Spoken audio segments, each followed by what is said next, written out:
An illustration I once heard, a guy who worked on the railroad. This was like in the old days where they had to manually switch the tracks in order to change directions on the track. I used to have to build railroads with my dad. When I was younger, we'd have this railroad table, and it was really cool. You just hit a switch, and the train would switch directions.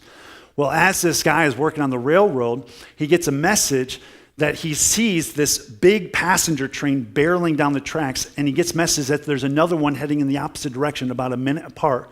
And if he doesn't switch the track now, something terrible is about to happen. These trains are going to collide and hundreds of people are going to die.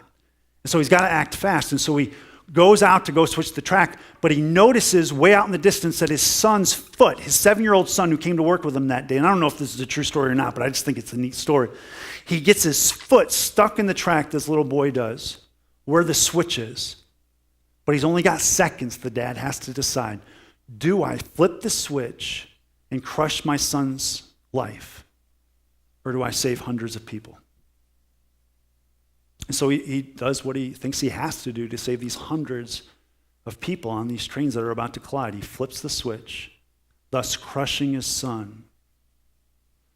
And all of a sudden you see the trains pass, and you can just see people's faces smiling, oblivious to the fact that his son was just crushed. I mean, don't you see the picture of the gospel of grace in that story?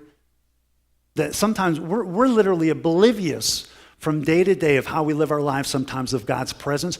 We're oblivious to the fact of the weight of our sin and how it crushed Jesus. And yet willingly, the Father gives his Son to be crushed so that we don't have to. He literally removes God's wrath, propitiation, from our sin. It's amazing grace.